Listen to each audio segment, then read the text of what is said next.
The Divine Comedy is arguably my favorite written work in any language that doesn't involve a bunch of leet-speaking grey aliens. It's a look into human conceptions of what comes after existence, full of imagery both visceral and ethereal, a haunting political satire with a wicked sense of humor, and one that has been the inspiration for several works of art in the years that have followed. While many of these works are in the written word or in film or even in music, what this channel has always focused on is video games as literature, and so in this video we will be exploring the Divine Comedy as it is interpreted in games, starting with a fairly small yet fascinating appearance within Final Fantasy VI.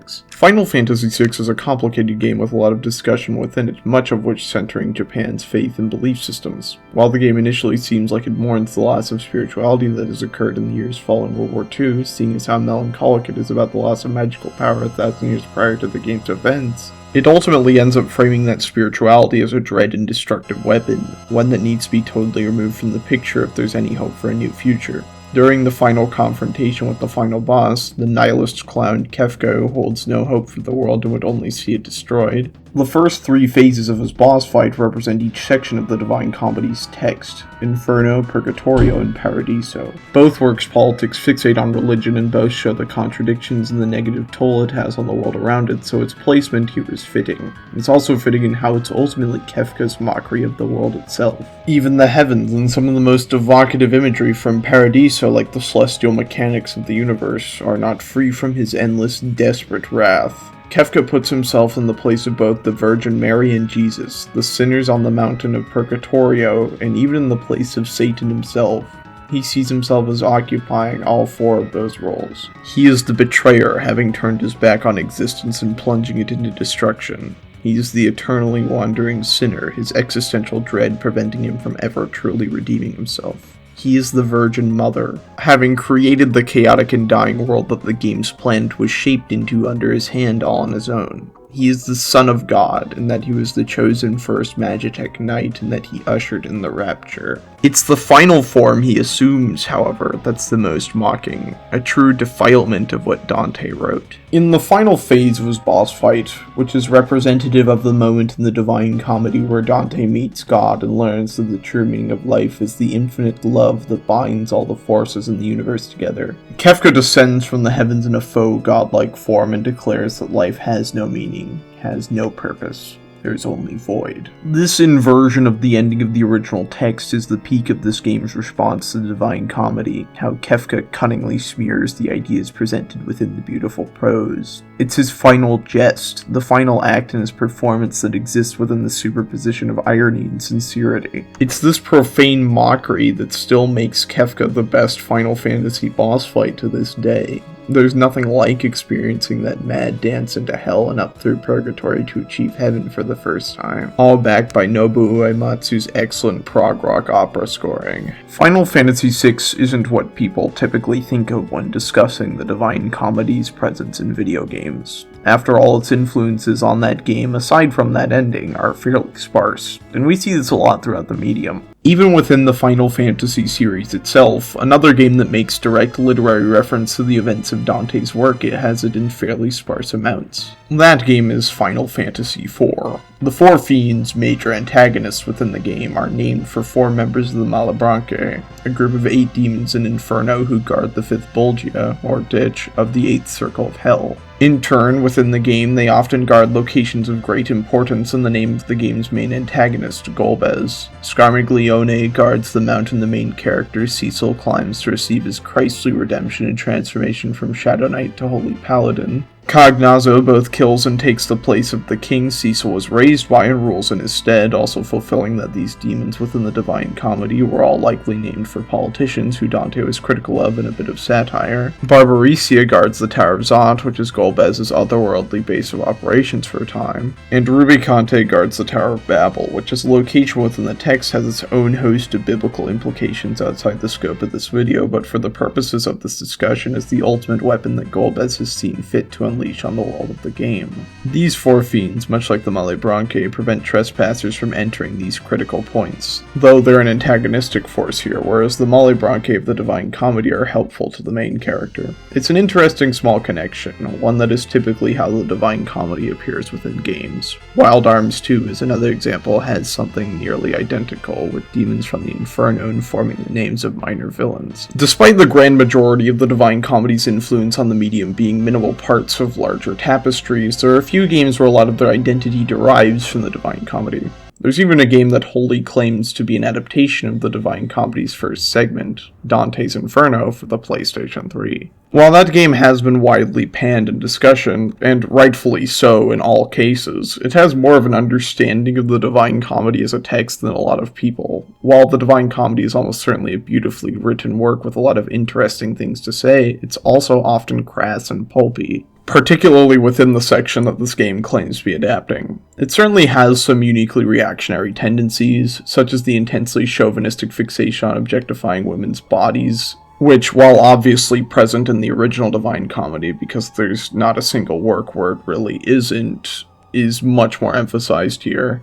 While Dante's Inferno isn't an amazing work of video play or anything, or even a very good work of video play, it's certainly a lot more in step with its inspirations than many people give it credit for. After all, the Divine Comedy is, in many respects, a petty and juvenile work, with how Dante vilified his enemies and aggrandized his poetic skill. It just also happens to be one of the greatest written works of all time simultaneously, occupying that superposition well enough. Dante's Inferno doesn't have that artistic prowess that the original text does, so it's not truly a worthy successor or adaptation. While there have been other attempts at adapting the Divine Comedy into a video game directly, with a top-down action game from the 80s simply titled Dante's Inferno and a Japan-only side-scroller for the PC 98 titled Tamashii no Mon Dante no Shinkyoku Yori, the most famous instance of a game taking heavy inspiration from the Divine Comedy isn't any of its direct attempts at adaptation. It's the 2001 action game series Devil May Cry. On the surface, the usage of the imagery of the Divine Comedy within these games is largely aesthetic, and that is mostly true, with the thematic composition of the games being more focused on the nature of family than Dante's musings on religion and politics. However, as with most works of art, there's a bit more to the symbolism than simply that. Devil May Cry's main protagonist, much like the Divine Comedy, is Dante. There are some key differences between the two of these on a surface level. Whereas Dante within the poem is a meek writer with a dry sense of speaking and humor, Dante in Devil May Cry is a brash and headstrong fighter who rushes into danger in most of his depictions. While at first glance they appear to be polar opposites, they actually do end up representing a lot of similar ideas. Dante within Devil May Cry is used as a thematic shorthand for the youth of Japan, the rebellious delinquent archetype common within Japanese fiction. In a similar vein, Dante the poet was young compared to his other epic contemporaries. He has a much more evident sense of humor that Homer and Virgil didn't, and he lets that show through his work. In a way, that's much like the humor that the Dante of the video games uses, just with a more subdued and absurd tone. Both are rebelling against established societal norms, even if they're doing it in totally different spaces and contexts. There are some depictions of Dante from Devil May Cry that are much more similar to Dante the poet than the platonic ideal of Dante from Devil May Cry as seen in the 5th game. In Devil May Cry 2, Dante takes on a much more contemplative personality, likely in response to his guilt over damning his brother to the underworld for a second time during the events of the first game. His reserved nature in this game is much more in line with how Dante the poet is portrayed within the Divine Comedy. The only jabs he takes are sardonic ones laced with irony, and they're very subtle. Not so much in the content of the jabs themselves, but in how he presents them. It's a fitting and interesting take on the character that is often misrepresented as boring or flat due to not being identical to his portrayal in the other games. Dante the video game character is an incomplete picture without his ultimate foil, however, his aforementioned older brother Virgil.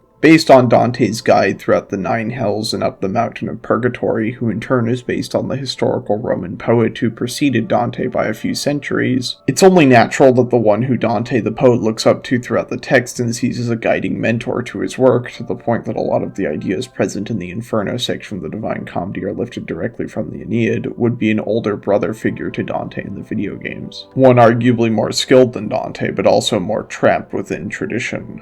Virgil is a relic of the past, both in the Divine Comedy and Devil May Cry. In the former, this role is literal. It's hard to get more relic of the past than being an actual ghost. In the latter, he is overly attached to it and tradition, obsessed with stoic masculinity that leads to his downfall time and time again. His repression of the sensitive and feminine humanity within him that we see expressed when his human side, V, is separated from him. V is outspoken and dresses provocatively, indicating that Virgil's conservatism is a facade for his true self, and having to mask that true self behind this facade hurts him. He is so entrenched in the systems of abuse that he was raised in that he would rather be a murderous demon than face that side of him. It's a fascinating extrapolation of Virgil's role in the Divine Comedy and the best usage of the text symbols in the games. The Divine Comedy, however, is a story about three major characters. Dante and Virgil are the most discussed, but there is a third person who is incredibly important to the narrative: Beatrice. Beatrice is Dante's angelic ideal, a strange symbol of courtly love, salvation, and a form of autocritique toward his own obsessions and neuroses. This is a woman that, in real life, Dante met one time when he was 8 years old and then only ever saw in passing afterward. To further contextualize this, Dante is estimated to have written the Divine Comedy when he was in his 30s until his 50s. Before the Divine Comedy, he wrote a series of poems titled La Vita Nuova, or The New Life, which were largely about how important Beatrice was to him.